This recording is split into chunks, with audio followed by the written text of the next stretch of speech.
Bonsoir à toutes et tous. Je pourrais presque dire à toutes et toutes, parce que c'est vrai que généralement, les femmes sont plus réceptives à ce genre d'informations que les hommes. D'ailleurs, Eliane a abordé l'aspect du 10e congrès de médecine et spiritualité qui aura lieu à Bruxelles. Et donc, les 9 précédents, majoritairement, nous retrouvons des dames à croire qu'elles sont plus ouvertes à certaines choses que les hommes. Une vie et après. Qui ne s'est jamais posé cette question ? Suis-je ici par hasard? Suis-je ici pour plus ou moins longtemps? Y a-t-il une continuité après celle-ci? Est-ce le fait d'une évolution qui a conduit l'homme à ce qu'il est aujourd'hui? Pour certains, tout serait fini à la mort de notre corps physique. Ce serait le néant. Alors que pour d'autres, ce serait simplement la fin d'un état, la continuation sous un autre plan. Qu'en est-il effectivement? À travers différents éléments, nous allons tâcher de pouvoir répondre à ces questions et d'y voir un peu plus clair. Et j'attache vraiment de l'importance à ce que chacun puisse tirer ses propres conclusions. Nous avons des informations en tout genre, des pour, des contre, et le même fait va convaincre une personne alors qu'elle ne convaincra pas l'autre. Donc moi, je vais simplement vous exposer ce que j'ai à ma disposition. Je vous donnerai aussi des références de lecture, si vous le souhaitiez, d'ailleurs, que vous avez peut-être déjà prises à l'entrée de la salle. Et vous-même, vous pourrez tirer vos propres conclusions. Mais avant d'aborder le fond du problème, il m'a semblé important de faire un état des lieux de notre situation et de la société actuelle. Certains vont trouver cette vision peut-être trop pessimiste, alors que d'autres n'y trouveront que le reflet tout à fait naturel de la société actuelle. C'est un peu le principe du verre à moitié vide ou à moitié plein, ou trois quarts vide ou trois quarts plein. Chacun verra les choses à sa façon, mais les éléments que je vais vous donner vont quand même relater et refléter la situation actuelle de la Terre. Il faut savoir que pour la première fois de l'histoire de son humanité, de son histoire, notre humanité est arrivée à un tournant sans précédent. Les moyens technologiques à notre disposition ont atteint un niveau jamais égalé auparavant. Pourtant, de nos jours, malgré les moyens dont nous disposons et où tout va toujours plus vite, nous n'avons jamais été aussi pressés par le temps. Qui n'a pas autour de lui ou qui n'est pas lui-même retraité, et j'entends les retraités me dire le temps passe de plus en plus vite, je n'ai plus le temps de rien faire. Et moi je lui dis mais qu'est-ce que tu faisais quand tu travaillais? Mais c'est un constat, je suppose que vous avez déjà pu vivre ce genre de situation. Tels des automates, nous courons après le temps qui passe à la recherche d'un plaisir, souvent éphémère. Avant, on essayait d'avoir le nécessaire pour vivre. Aujourd'hui, nous avons besoin de toujours de choses nouvelles. Nous achetons une voiture, par exemple, ce qui est déjà extraordinaire parce que tout le monde ne peut pas se le permettre. Eh bien, avant, on la gardait jusqu'au bout. Aujourd'hui, on va la garder 2, 3, 4 ans et on va la changer. Pourquoi? Parce qu'on a envie d'une nouvelle. Même chose pour une télévision, mais pour d'autres choses, c'est similaire. Donc, on n'est plus satisfait. On achète des choses. On a la boulimie de l'achat compulsif parfois, mais ça ne nous rend pas vraiment heureux. Ça nous apporte du plaisir, plus ou moins long, mais après, on a encore envie d'autre chose.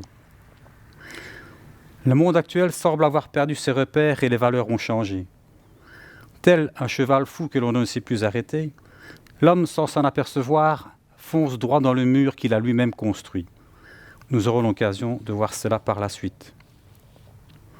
Alors que les moyens techniques modernes pourraient permettre à tout un chacun de gagner sa vie honnêtement et d'avoir tout ce dont il a besoin, quelques-uns s'accaparent les richesses. Alors que nous sommes noyés d'informations en tout genre, à travers les différents médias, nous n'avons jamais été autant désinformés. Le dernier exemple en date et qui a encore des conséquences aujourd'hui est par exemple la guerre en Irak, il y a une vingtaine d'années. On nous annonçait des armes de destruction massive. En réalité, on n'a jamais rien trouvé. Par contre, certains en ont profité pour s'enrichir de manière éhontée, détruire des populations, créer des exodes. Et ce n'est pas terminé puisque aujourd'hui, ces conflits se sont étendus dans différentes parties du monde et nous en subissons les conséquences, ainsi que les familles sur place qui sont confrontées à la guerre, à la misère, à la faim et qui essayent de quitter ces milieux d'horreur en venant chez nous. Alors que les contacts sont de plus en plus faciles, les jeunes et parfois les moins jeunes se trouvent de plus en plus isolés dans leur monde virtuel. Qui n'a jamais assisté, par exemple, au restaurant, à une famille, 2, 3, 4 personnes? Ils sont tous derrière leur petite bébête et ils ne se parlent plus, ils ne communiquent plus. Même chose, on est dans un salon, chacun regarde son émission, il y en a même qui mettent des casques avec des infrarouges pour écouter sur le temps que l'autre écoute autre chose. On ne communique plus. Il y a une anecdote d'ailleurs sur Facebook, c'est quelqu'un qui a quelques centaines d'amis, et puis un jour il décède, et à son enterrement, il n'y en a que 2 ou 3 personnes qui le suivent. Ça reflète bien un peu la situation et la société actuelle, où de plus en plus de choses se font dans le virtuel, allant même aujourd'hui jusqu'à avoir des lunettes virtuelles. Je veux bien, ça peut servir pour présenter des musées ou des choses ainsi, ça pourrait servir dans certains domaines, mais voilà, le fait est que on est de plus en plus isolés alors qu'on n'a jamais eu autant de moyens de communiquer les uns avec les autres. Alors qu'une partie grandissante de la société devient de plus en plus égoïste, nous n'avons jamais été aussi dépendants les uns des autres à tout point de vue. Regardez, si nous avons aujourd'hui des infrastructures comme les routes, les aéroports, les avions, les voitures, les appareils électroniques, tout ça est le fruit de recherche et de collaboration de centaines, voire de milliers de personnes. Seul isolé dans son moi, nous n'aurons jamais pu avoir tous les moyens dont nous avons à disposition. Mais à côté de cela, on est de plus en plus égoïste. Alors que les moyens techniques mis à disposition n'ont jamais été aussi grands, les valeurs humaines sont souvent oubliées et bafouées.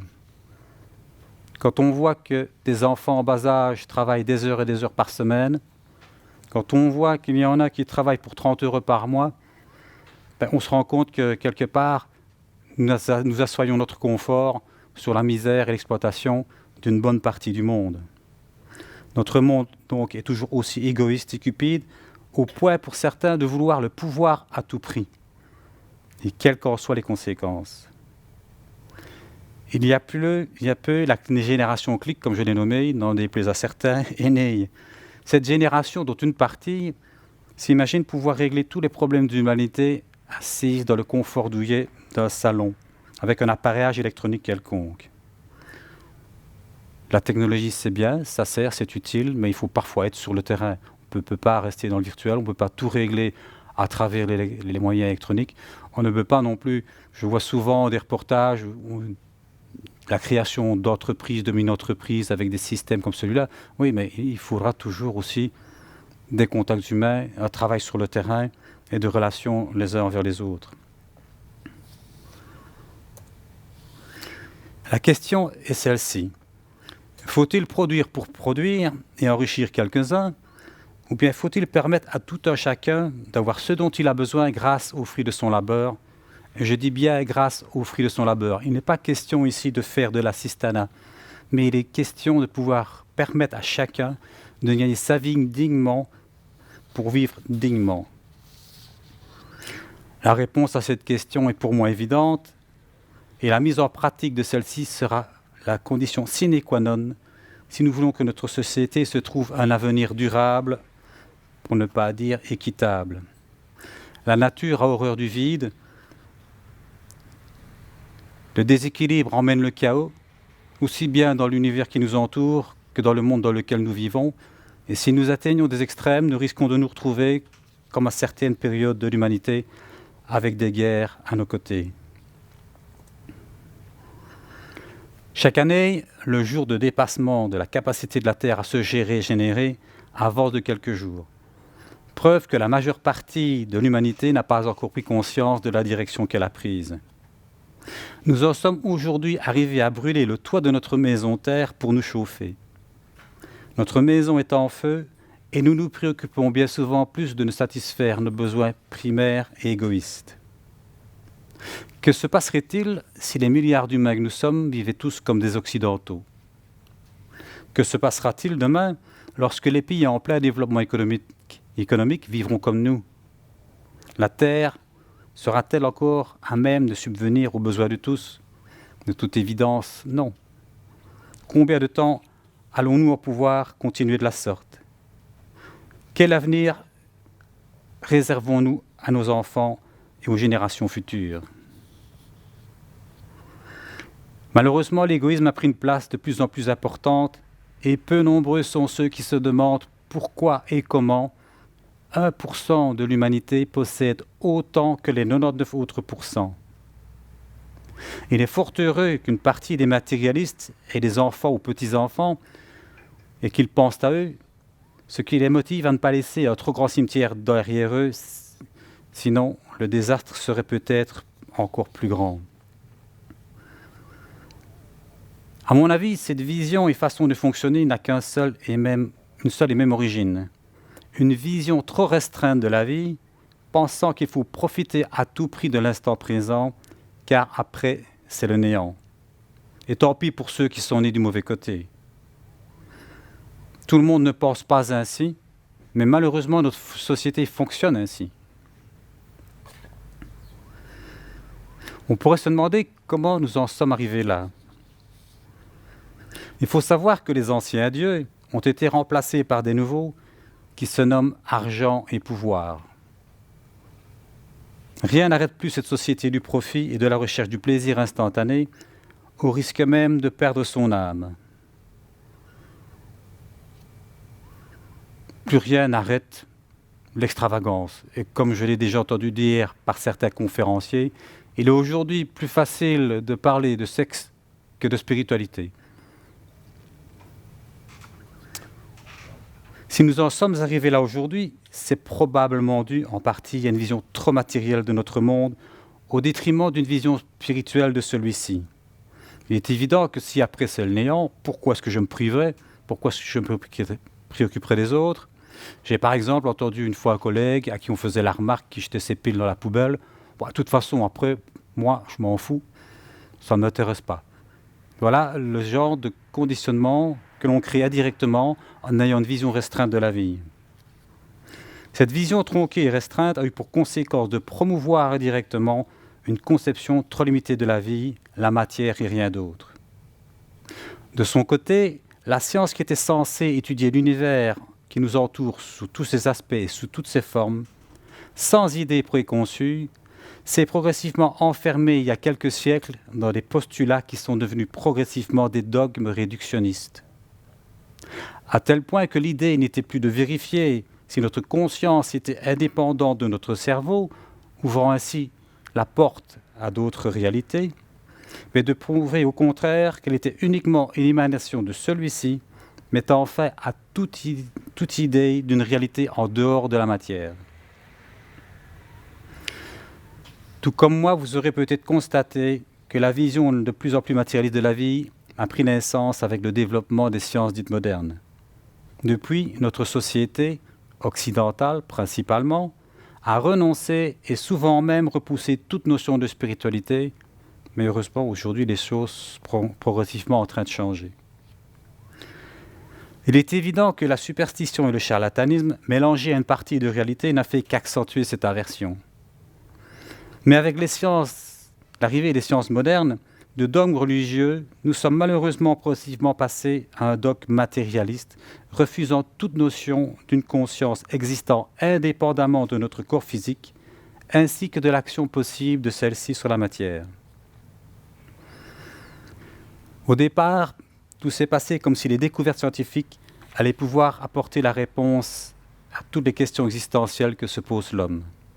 Alors que les religions n'apportent plus de ces réponses satisfaisantes à notre entendement, et que malheureusement, elles ont abusé de leur pouvoir, ce qui a créé une certaine forme de rejet des choses spirituelles. Pourtant, pour une réponse apportée par la science, d'autres interrogations surgissent, démontrant à l'heure actuelle la vacuité du savoir humain.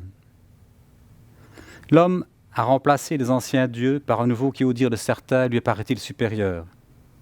Les anciens dogmes millénaires ont fait la place à de nouveaux, proposés par une science devenue réductionniste. D'un obscurantisme, ne sommes-nous pas tombés dans un autre? Ces nouveaux dogmes résisteront-ils aussi longtemps à la lumière de la vérité? Rien n'est moins sûr. Si les religions ont pu pendant des millénaires nous faire croire à certains dogmes. Il est clair qu'aujourd'hui, les choses s'accélèrent, le monde évolue de plus en plus vite et certains dogmes matérialistes vont être rapidement remis en question, comme nous allons le voir par la suite. L'homme a mis des millions d'années pour en arriver à ce qu'il en est aujourd'hui. D'être primitif qu'il était et qu'il est encore sous certaines formes, il s'élance sans le savoir à pas de géant vers sa destinée, oubliant les fondements même de son existence. On peut dire qu'il a quelque part perdu ses racines.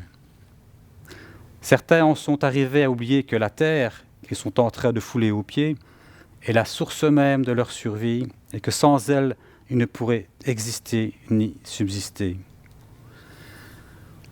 Comme un train fou que l'on ne sait plus arrêter, le profit écrase tout sur son passage, au point d'en arriver à l'autodestruction. La société matérialiste, tout comme la foi aveugle, conduit notre société au chaos, et cela d'autant plus rapidement que les moyens techniques à notre disposition sont conséquents. À titre d'exemple, la déforestation représente 13 millions d'hectares par an, ce qui représente plus de 4 fois la superficie de la Belgique, chaque année. De par la perte de ses repères, notre monde moderne, dans son mal-être, est de plus en plus en quête du plaisir facile et immédiat, au détriment d'une société sociable et virable, pour ne pas dire équitable. Et pourtant, le constat est là.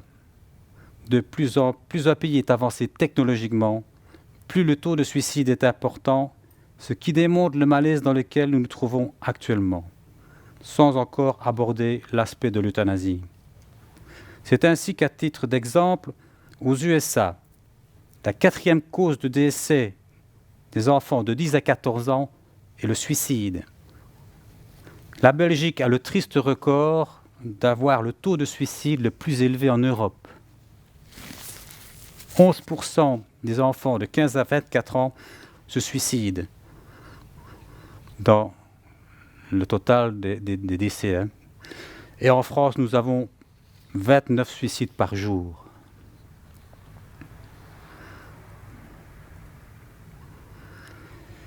Mais heureusement, face à cette situation, un nombre toujours croissant de personnes prennent conscience que notre société, dans son fonctionnement actuel, n'a pas d'avenir durable et sont à la recherche d'un autre futur.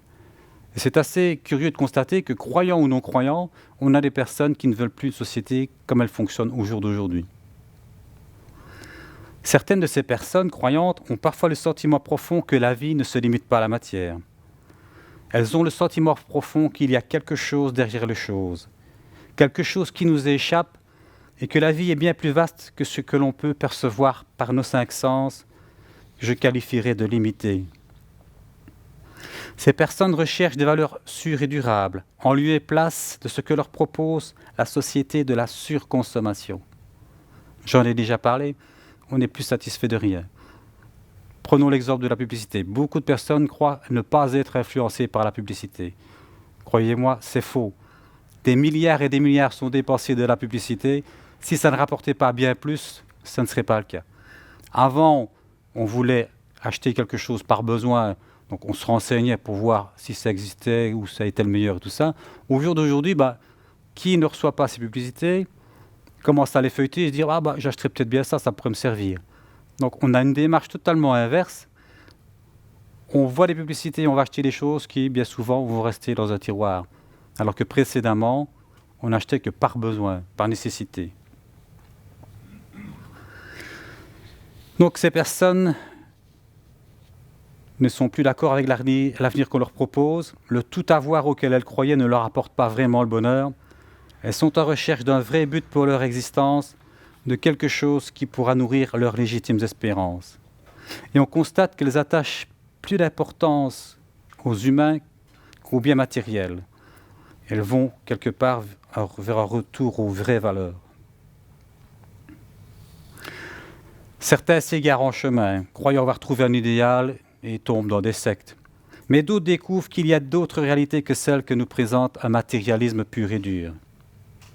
Alors que le matérialisme a jeté au feu les anciennes croyances, certains exhument des cendres de ces anciens écrits des savoirs souvent ignorés. Le travail est long et fastidieux, car il leur faut extraire, au milieu du faux savoir et des superstitions, les perles que renferment à certains endroits les textes anciens. Les scientifiques qui reconnaissent eux-mêmes que nous n'en sommes qu'au début de la connaissance du fonctionnement de notre cerveau voudraient pouvoir tout expliquer par les concepts matérialistes. Pourtant, les récentes études réalisées sur les expériences aux frontières de la mort tentent à prouver le contraire. S'il était prouvé que notre conscience peut percevoir le monde matériel dans lequel nous vivons indépendamment de nos 5 sens, c'est qu'elle ne serait pas une sécrétion de notre cerveau. D'après les données actuelles, le cerveau ne peut normalement plus fonctionner lorsque le cœur ne bat plus. Mais dans certains cas, il semble qu'il y a eu conscience au moins 3 minutes après l'arrêt du cœur, voire plus. J'ai déjà vu un témoignage où 19 minutes après l'arrêt du cœur, l'enfant était revenu à lui en état normal, sans séquelles. Autrement dit, un patient peut être considéré comme mort alors que sa conscience subsiste encore. Cela nous amène à devoir redéfinir la notion de mort, comme le propose Stephen Lorace, responsable du Coma Science Group de l'Université de Liège. De son côté, Mario Beauregard, neuroscientifique canadien, à travers son livre « Du cerveau à Dieu », fait une démonstration magistrale de l'insuffisance des idées matérialistes à expliquer ce qu'il appelle les expériences spirituelles, mystiques et religieuses, dont les expériences aux frontières de la mort font partie. La science et la libre pensée qui ont dû combattre pendant des siècles pour pouvoir s'exprimer librement face à l'intransigeance religieuse, n'est-elle pas elle-même tombée dans le même travers que ce qu'elle a dû combattre? Pourtant, aujourd'hui, l'homme qui croyait pouvoir tout résoudre et expliquer par la science se rend progressivement compte que, pour une réponse apportée, de multiples interrogations surgissent. Plus il sonde la matière, plus celle-ci s'évanouit devant lui, laissant place à de nouvelles incertitudes, comme dirait Heisenberg. Tout ceci nous démontre que si même notre connaissance a fait un grand pas en avant au cours du XXe siècle, le chemin à parcourir est encore long et que nous devons rester humbles et modestes face à la grandeur de la création, face à l'univers. N'est-il pas temps que l'homme reconnaisse ses limitations à pouvoir expliquer ce qu'il ne peut pas encore expliquer et qu'il accepte que la vie puisse s'exprimer à des niveaux subtils qui lui sont encore inaccessibles pour l'instant? À titre d'exemple, il n'y a pas très longtemps d'ici que l'on a découvert que des bactéries pouvaient vivre et se développer à des températures inattendues au-dessus du point d'ébullition et qu'elles pouvaient aussi se proliférer dans des milieux acides auxquels nous ne résisterions pas et sans lumière. Fort heureusement, certains scientifiques pionniers en la matière avancent de nouvelles théories pour expliquer l'existence même et le mode de fonctionnement de notre monde matériel. Comme toute idée nouvelle, elles sont combattues fortement par les matérialistes. Certains allant même jusqu'à renier ou dénigrer les faits les plus péremptoires. Pourquoi tant d'acharnement? Mais la liste de ceux qui apportent des éléments de preuve pour tenter de démontrer qu'il existe bien d'autres réalités que celles reconnues par une science devenue dogmatique ne cesse de grandir. C'est ainsi que grâce à eux, des preuves de plus en plus accablantes pour les matérialistes remettent en cause leur vision réductionniste de l'être pensant que nous sommes. Je parle ici des N2 ou expériences aux frontières de la mort, ainsi que de TCI, la transcommunication instrumentale, que je n'aborderai pas car il est beaucoup trop facile de truquer des informations reçues à travers des vidéos ou des appareils audio. Cette avancée, si timide soit-elle, ouvre la porte à de nouveaux champs d'investigation vers de nouveaux horizons. Et je pense vraiment que là, nous avons la clé qui va nous ouvrir la porte vers d'autres réalités. Certains matérialistes, bien sûr, vont paraphraser et jouer sur les mots, donner des explications qui n'en sont pas, pour expliquer ce qu'en fait ils ne peuvent pas expliquer. D'autres, sur l'ensemble des phénomènes généralement vécus lors d'une expérience aux frontières de la mort, vont reprendre uniquement les faits qu'ils peuvent s'expliquer avec leur vision matérialiste restreinte, laissant ceux qui ne peuvent s'expliquer avec leur conception de côté. Il y a peu encore, leur arme ultime était de tourner en dérision celles et ceux qui vivaient de telles expériences. C'est ainsi que des expérienceurs, c'est ainsi qu'on les nomme, ont parfois dû se taire pendant plusieurs dizaines d'années pour ne pas être tournés en ridicule ou pire, pris pour des affabulateurs ou des malades mentaux. Et même des personnes ont été rejetées par leur famille parce qu'elles ont fait témoignage de ce qu'elles avaient vécu lors de leur expérience aux frontières de la mort. Dans le même ordre d'idées, j'ai reçu à un mois d'intervalle 2 courriers de dames, encore. Et une de celles-ci me disait, voilà, j'ai perdu mon fils, je n'ai pas été bien, j'ai été 5 jours en psychiatrie. On m'a assommé de somnifères de médicaments et je me suis dit, c'est pas ça qui va me sortir de mes problèmes. Donc elle a quitté, elle a lu des livres sur la vie après la vie, et ainsi de suite. Et lorsqu'elle a voulu en parler à sa psychologue, celle-ci a voulu la faire colloquer. Est-ce que vous imaginez? On veut vous renfermer parce que vous avez d'autres visions qu'un psy, un psychiatre. C'est quand même grave. C'est d'ailleurs ce qui a fait que le docteur Pim van Lommel, qui vit en Hollande, a créé une association pour permettre justement à ces gens isolés, qui vivent des phénomènes similaires, de pouvoir se rencontrer, échanger, discuter.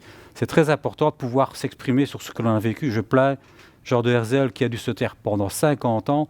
Vous imaginez, vous gardez un secret comme ça en vous, vous n'osez pas exprimer, ça doit être assez lourd à porter et assez compliqué. Mais heureusement, depuis peu, la défense est organisée. C'est ainsi que ceux qui ont dû parfois se taire de très nombreuses années, ceux qui ont été tournés en ridicule, ceux qui ont été incompris, s'unissent pour faire éclater la réalité de ce qu'ils ont vécu. Ils sont ainsi des millions et des millions à travers le monde à témoigner que ce qu'ils ont vécu n'est pas le fruit de leur imagination. Et quand je dis des millions et des millions, c'est réel. Hein. Il y a des études qui ont été faites dans le monde où on s'aperçoit que les phénomènes qui sont vécus en Belgique, en France ou ailleurs sont aussi vécus aux États-Unis et dans d'autres pays. C'est ainsi que des chercheurs, des médecins, des personnes dignes de confiance, de plus en plus nombreuses, s'organisent, se regroupent pour défendre une vision plus large de l'être humain que celle qui voudrait le réduire à un amas de cellules destinées à ne vivre que quelques décennies, voire moins, et puis disparaître à tout jamais. À la tête de ce mouvement, nous retrouvons Mario Beauregard, ce neuroscientifique canadien qui a écrit plusieurs livres sur le sujet et qui postule pour une science post-matérialiste. Je peux vous dire qu'il faut oser, il faut être courageux parce que c'est encore tabou, surtout dans le domaine médical. Il a subi des pressions, il a dû quitter son pays et s'expatrier au Texas parce qu'il défendait des idées différentes des dogmes établis. À cette fin, il a créé un site, opensciences.org, où vous pourrez trouver les signataires de la charte dans laquelle il reprend le paradigme post-matérialiste. Dans ce nouveau paradigme, il invite la science actuelle à une vision plus large de la recherche scientifique en incluant la possibilité d'une dimension spirituelle de l'univers dont notre esprit ou conscience serait une des composantes. Ce site est en anglais. Celui qui le souhaite, il lui suffit de me laisser son courriel ici et je lui enverrai la version en français. C'est quand même 4 ou 5 pages à 4. Donc voilà, si vous êtes intéressé, vous me le dites et je vous l'enverrai. D'un autre côté, une nombreuse littérature sur les NDE ou les expériences aux frontières de la mort que je tiens à votre disposition a vu le jour afin de vulgariser ces phénomènes. Vous avez peut-être vu à l'entrée, il y avait des petits feuillets. Si vous ne l'avez pas appris, je pense qu'il en reste peut-être quelques-uns. Ils sont dehors. Voilà, j'ai fait une petite liste avec quelques médecins ou psychologues ou psychiatres qui ont écrit des livres sur le sujet. À travers ces lectures, chacun pourra donc avoir la possibilité de se faire sa propre opinion sur base de ses propres convictions, comme je l'ai dit tout au début de conférence. Chacun en fera son idée. Vous savez peut-être que lors d'une expérience aux frontières de la mort, les personnes décrivent généralement les faits récurrents suivants. Conscience d'être morte, émotions positives, décorporation sortie du corps, passage dans un tunnel, communication ou vision d'une lumière, perception de couleurs, perception d'un paysage paradisiaque, rencontre avec d'autres personnes décédées, vision panoramique du passé, présence d'une frontière ou d'une limite à ne pas franchir, auquel cas il pourrait avoir un point de non-retour, et donc la mort réelle. Suivant les différents auteurs, vous pourriez trouver des variantes à ces descriptions, mais peu importe, c'est toujours similaire.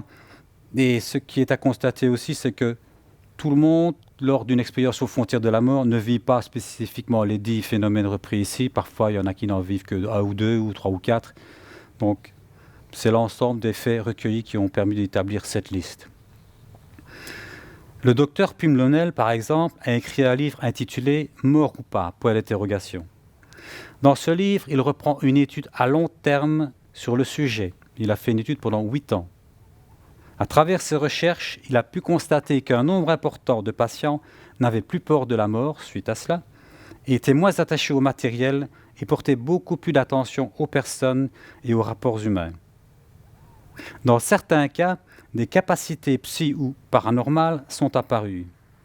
Et c'est ainsi qu'un jour, indépendamment de ceci, j'ai reçu une collègue flamande. Je travaillais à l'époque à Verviers. C'est la première fois que je la voyais. Je ne la connaissais pas, elle ne me connaissait pas. Elle venait pour une mission spéciale. Et par hasard, elle a commencé à me parler de sa vie, alors que c'était la première fois que je la rencontrais. Elle m'explique qu'elle avait fait une rupture d'anévrisme, qu'elle était restée plusieurs heures sur le sol de sa cuisine, que son mari l'avait retrouvée en rentrant, qu'on l'avait envoyée en hôpital, qu'on l'avait réparée, texto, et que depuis, eh bien, elle parlait français alors qu'elle n'avait jamais appris le français, et qu'elle avait des prémonitions qui se vérifiaient par la suite. Et c'est vrai que dernièrement, j'ai encore vu aussi d'autres témoignages sur Internet où des personnes, suite à des comas ou des choses similaires, eh bien, se découvrent une autre langue. Peut-être l'avez-vous vu aussi de votre côté. De son côté, le pédopsychiatre Melvin Moors, qui est américain, dans son livre La Divine Connexion, relate que les enfants rapportent les mêmes faits que ceux vécus par les adultes, ce qui tente à démontrer, au contraire de ce que certains veulent bien nous dire, qu'il ne s'agit pas là du délire de notre cerveau conformément à notre éducation, notre vécu ou nos croyances, car ils sont beaucoup trop jeunes pour cela. Il y a parfois des enfants de 2 ou 3 ans qui vivent les mêmes phénomènes et les rapportent. Et donc, c'est des phénomènes dont on cherche bel et bien à découvrir le mécanisme. Imaginez-vous, ils rapportent les mêmes faits que les adultes. Celui qui voudrait dire que c'est une coïncidence, je pense qu'on pourrait dire que c'est de la mauvaise foi. De nombreux cas rapportés dans la littérature existante sont pour moi assez interpellants. Si vous avez l'occasion d'acheter l'un ou l'autre livre, vous aurez l'occasion de pouvoir en voir un nombre assez conséquent. Ici, à titre d'exemple, j'en ai repris 3 qui sont pour moi assez marquants. Il y a par exemple ici un témoignage que l'on retrouve de manière récurrente. C'est quelqu'un qui est dans le coma et qui sort de son corps et arrive à entendre des conversations et voir des situations qui se produisent ailleurs dans l'hôpital. Lorsqu'elles reprennent conscience, elles expliquent ce qu'elles ont vu, ce qu'elles ont entendu, et il y a bien confirmation que ce qu'elles ont vu et entendu est bien correct.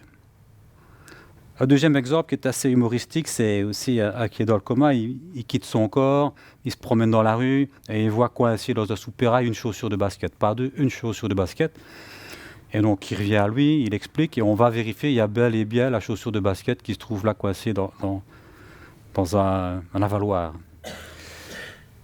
Et un troisième cas que j'ai pris qui pour moi est assez interpellant et qui donne froid au dos, c'est un certain Yuri. Il a eu un accident, il a été placé en chambre froide pendant 3 jours. Croyant qu'il était mort. Pendant ce temps-là, il est allé se balader, il est allé chez lui, il est allé chez le voisin, et là chez le voisin, il a vu un bébé qui pleurait tout le temps, et il est entré en communication avec le bébé. Donc imaginez-vous, le bébé, il ne sait pas encore parler. Il est entré en communication avec le bébé, et il apprend que le bébé, il pleure parce qu'il a le bras cassé. Donc il revient à lui, il explique la situation, et en effet, on va vérifier, on fait passer des radios au bébé, et le bébé a bel et bien le bras cassé. Comment pourrait-on expliquer ces perceptions avec une vision restreinte du monde, avec une vision matérialiste? Au minimum, comme j'en parlerai par la suite, on est obligé d'admettre que la conscience peut se détacher du corps et aller chercher une information quelque part.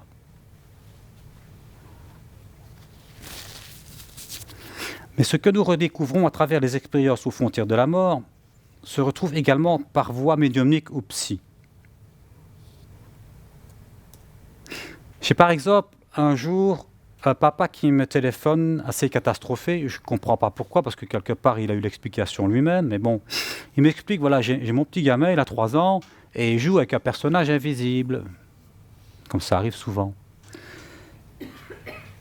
Et alors, le papa demande à son gamin, mais avec qui joues-tu? Ben, je joue avec Nicolas. Et le papa se dit, ben, Nicolas, c'est mon papa à moi. Donc, il va chercher chez sa maman à lui une photo de Nicolas, il revient près de son gamin, il lui montre la photo sans rien dire, il dit, tu connais ce monsieur-là? Ben oui, c'est Nicolas. Et dernièrement, on m'a encore relaté un fait similaire, donc ce n'est pas un cas unique, mais comment expliquer ça de nouveau avec une vision restreinte et limitée de la vie?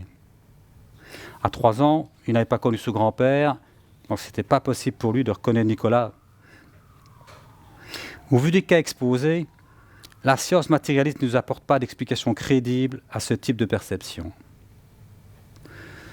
Nous savons à présent, grâce à différentes études dont la plus étendue est celle du docteur Van Lommel, que les personnes ayant vécu une expérience aux frontières de la mort acquièrent, dans certains cas, des perceptions que l'on pourrait qualifier de paranormales, psy ou prémonitoires. Il y a donc, pour ces personnes, quelque chose qui se passe au niveau de leur cerveau, ouvrant, pourrait-on dire, une porte vers une autre réalité, vers une autre dimension. De son côté, l'enseignement spirit nous apprend qu'il existe différentes étapes dans le développement biologique et spirituel sensitif de l'homme, pour ne pas dire de la femme, puisqu'elles sont majoritairement concernées par ce type de perception, et c'est probablement pour ça qu'il y a plus de femmes ici à tous nos congrès. Il semble donc que dans certaines conditions, la biologie de notre cerveau subit un changement pouvant élargir le champ de nos perceptions.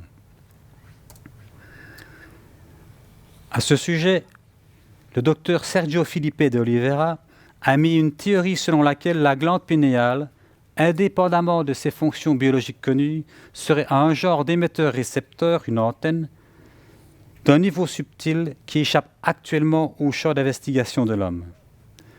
Ceci restera bien sûr à confirmer, mais cela pourrait expliquer pourquoi, dans certaines circonstances, la faculté de percevoir une autre dimension de la vie soit héréditaire.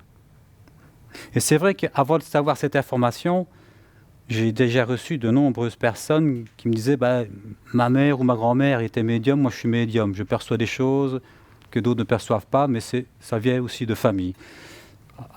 J'étais assez dubitatif au départ quand j'ai reçu ces informations-là, mais avec cette explication-ci, ça semblerait expliquer pourquoi un facteur héréditaire faciliterait la transmission d'une personne à une autre.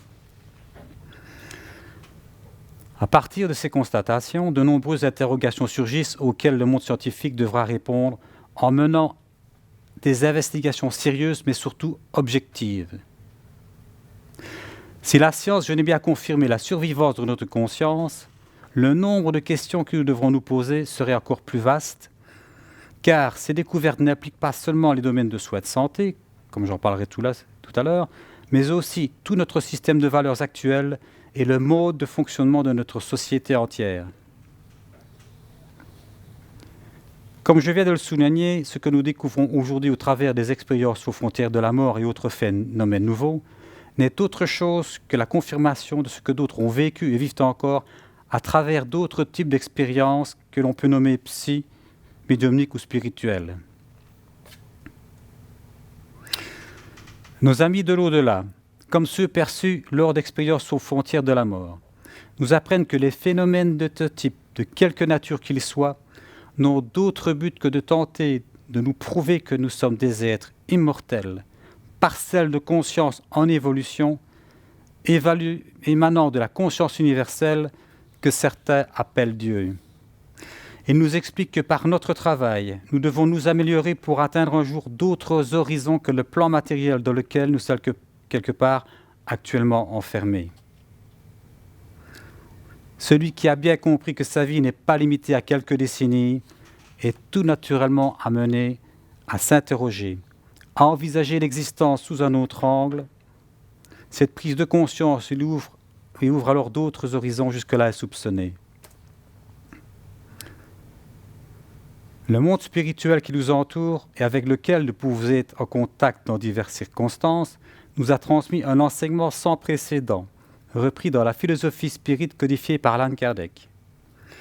Malheureusement, cet enseignement a souvent été dénaturé, est mal compris et est peu connu. Je dirais même qu'il est galvaudé par certains, ce qui est pour moi irresponsable.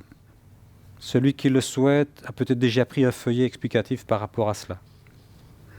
Pourtant, la majorité des questions existentielles que se pose l'homme trouvent leur réponse dans cet enseignement, et plus particulièrement dans le livre des esprits.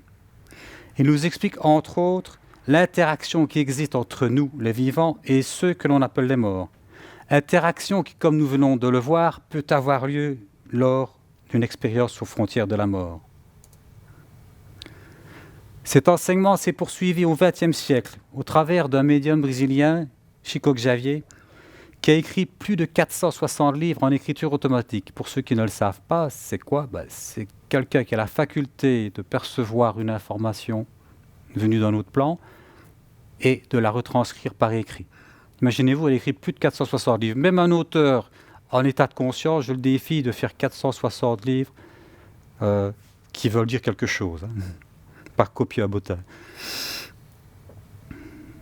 Cet enseignement aborde 3 aspects fondamentaux, scientifiques, philosophiques, moral et religieux dans les actes, mais pas dans la forme.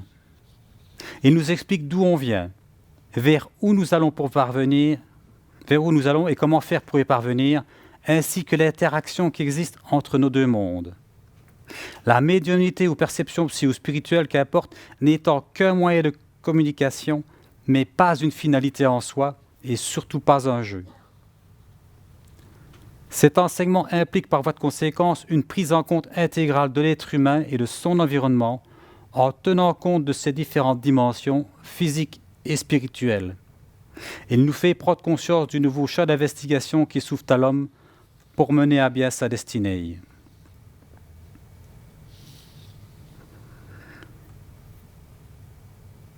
Vous allez dire que c'est presque comme Obélix. Ça fait une trentaine d'années que je me proche sur le sujet de la vie après la vie. Je suis tombé dedans. Et si même la résistance de notre société, principalement occidentale, à cette conception est encore forte, je constate des avancées significatives en la matière, même dans le monde scientifique. Outre le mouvement post-matérialiste qui a été créé il y a peu, on entend de plus en plus parler dans le monde scientifique de conscience non locale. J'ai la conviction qu'il s'agit là d'un vocable utilisé afin de ne pas froisser certaines susceptibilités, mais qui en dit long sur le pas qui vient d'être franchi par une partie du monde scientifique, et tant mieux. Cette avancée, si timide soit-elle, ouvre la porte à de nouvelles investigations. Je reste d'ailleurs persuadé que si ceux qui renient encore ces nouvelles réalités dépensaient autant d'énergie et de recherche objective sur celles-ci, ils arriveraient à une conclusion totalement différente que leurs préjugés. Combien de fausses idées, combien de faux savoirs n'ont-ils pas été érigés en vérité ? L'histoire de l'humanité est là pour en témoigner.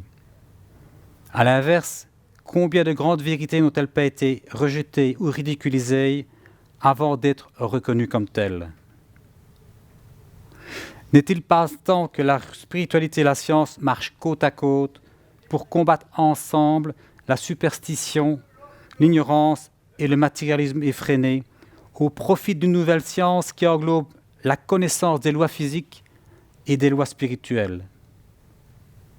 Ce n'est que par l'intégration des lois spirituelles dans le paradigme scientifique que la solution à de nombreux problèmes pourra voir le jour.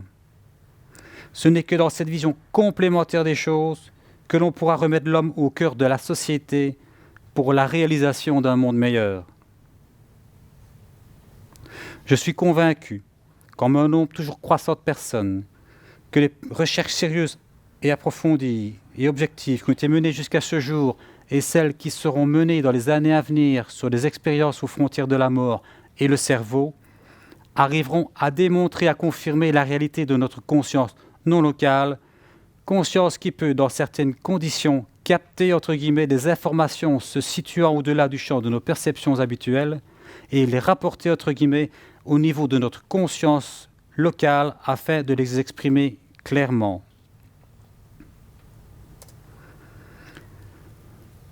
Souvenons-nous qu'il aura fallu attendre le XIXe siècle pour que la théorie de l'atome soit admise par la science, alors que des précurseurs comme Démocrite, Leucippe, Épicure l'avaient pressenti depuis longtemps. N'oublions pas non plus qu'avant Pasteur, les microbes n'existaient bien sûr pas et qu'avant Becquerel, Pierre et Marie Curie, il n'y avait bien entendu pas de radiation. Lors de l'explosion d'une bombe nucléaire, la matière se désagrège, laissant échapper des radiations mortelles. Peut-on considérer qu'elles n'existent pas parce que nous ne les voyons pas? Sans nos appareils électroniques, nous ne saurions pas capter les communications téléphoniques, la radio, la télévision, les rayons X ou autres. N'en serait-il pas de même pour notre conscience? La désagrégation de notre corps physique confirmerait-elle que notre conscience disparaît à tout jamais? Rien n'est moins sûr. Rien n'a été prouvé en ce sens.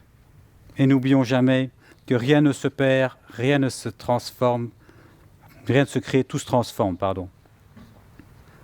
Aujourd'hui, nous avons l'appareillage nécessaire pour détecter les radiations. Demain, nous en aurons peut-être et probablement pour détecter la conscience, élément subtil qui survit à la mort de notre corps physique. Toutes les investigations, tous les obstacles à une investigation libre ne sont pas encore levés, car l'homme est généralement réfractaire aux changements quels qu'ils soient, et dans tous les domaines, mais fort heureusement, de plus en plus de voix s'élèvent et se rassemblent pour s'exprimer. L'important n'est pas de croire à telle ou telle chose, mais de chercher à savoir si elle est réelle ou pas. Voilà la démarche qu'une science positive doit adopter. Des idées et des conceptions que nous n'aurions même pas imaginées il y a peu sont en train de voir le jour. Nous sommes à l'aube de grands changements, à l'aube de grands bouleversements, à l'aube de grandes découvertes. Des découvertes qui vont forcer l'homme à revoir sa façon de fonctionner et de voir le monde. Des découvertes qui, pour moi, vont montrer des réalités qui dépassera largement la plus belle des fictions. Ce qui était ridiculisé ou tabou est en train de prendre la place qui lui revient. Nous avons aujourd'hui suffisamment d'éléments objectifs pour démontrer qu'il existe d'autres réalités que celles actuellement reconnues. Le paradigme matérialiste se fissure de toutes parts. Il en est maintenant réduit à faire appel à la théorie du hasard pour expliquer ce qu'il ne peut en fait pas encore expliquer. Il parle d'évolution ou de mutation spontanée pour défendre ces théories qui conviennent à de moins en moins de personnes. Il évite de parler des faits spiritualistes qu'il ne peut confondre, s'obstinant à jeter à rien les phénomènes qui pourraient avoir des explications multiples. Il utilise comme ultime recours l'exclusion de ceux qui ont des propos qui vont à l'encontre des dogmes établis.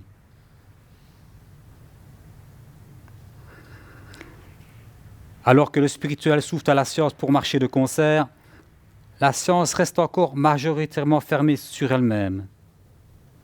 Jusqu'à quand pourra-t-elle encore tenir ses positions? Probablement plus très longtemps, car dans cette même science, de plus en plus de voix s'élèvent pour dénoncer cet isolement. D'un autre côté, venu d'où on ne l'imaginerait pas, un enseignement philosophico-spirituel a vu le jour fin du XIXe siècle. Enseignement complété par le monde spirituel au XXe siècle grâce à un médium d'exception dans le vrai sens du mot. Cet enseignement renferme une foule considérable d'informations et de renseignements utiles à la science. Pourquoi ne les analyse-t-il pas? Pourquoi réinventer la roue? Le temps en a déjà confirmé une partie. Il appartiendra à la science de confirmer ou d'affirmer le reste à partir d'études approfondies menées de façon objective. Les idées que nous voulons porter à la connaissance du plus grand nombre dérangent. Pourtant, elles sont nobles, car elles apportent une vision intégrale de l'être humain et de sa destinée. Si les recherches scientifiques futures devaient confirmer que ce que l'on appelle la mort n'est qu'une étape de notre processus évolutif, cela changerait la face du monde et la porte serait ouverte à de nouvelles questions fondamentales telles que sommes-nous? Quelle place avons-nous dans l'univers?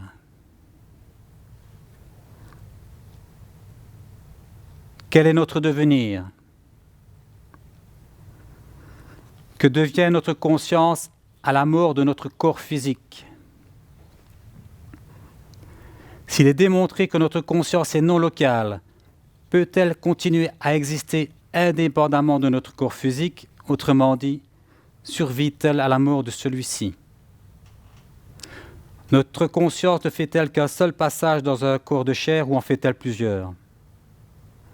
Notre conscience suit-elle un processus évolutif suivant un plan établi? Sous un autre aspect, toutes les personnes considérées comme malades mentales relèvent-elles toutes de pathologies ou bien certaines d'entre elles n'ont-elles simplement pas des perceptions entre guillemets d'un autre niveau? Si tel est le cas, les thérapies actuelles sont-elles adaptées pour ces personnes? Bien d'autres questions encore viendraient à surgir, ce qui nous laisse présager un avenir plus vaste que celui que nous pouvons imaginer. Mourir, ne serait-ce pas simplement quitter l'ombre pour entrer dans la lumière? Ce que nous appelons la mort, ne serait-ce pas simplement un changement d'état?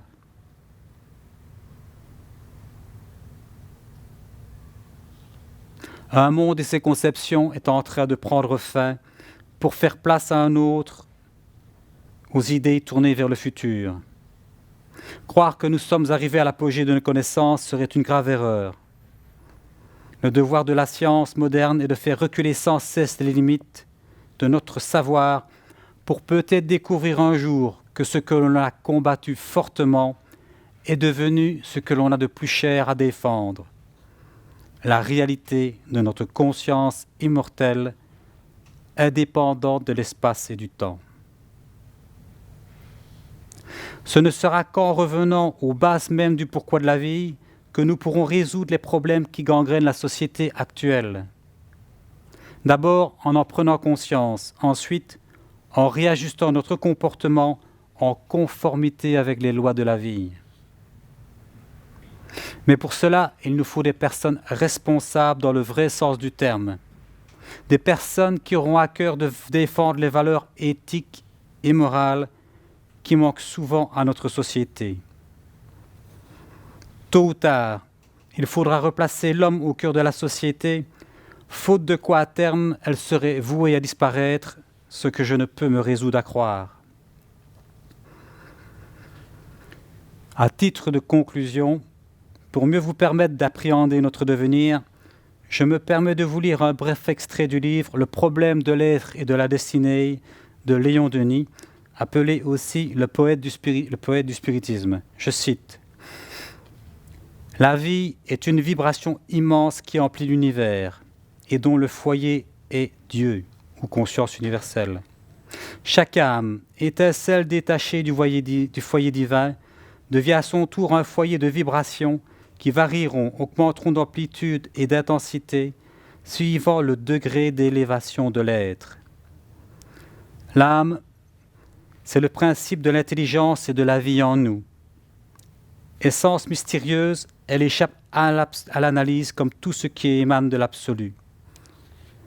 Créée par amour, créée pour aimer, si chétive qu'elle peut être enfermée dans une forme restreinte et fragile, si grande qu'un élan de sa pensée, elle embrasse l'infini, l'âme est une parcelle de l'essence divine projetée dans le monde matériel. » Fin de citation.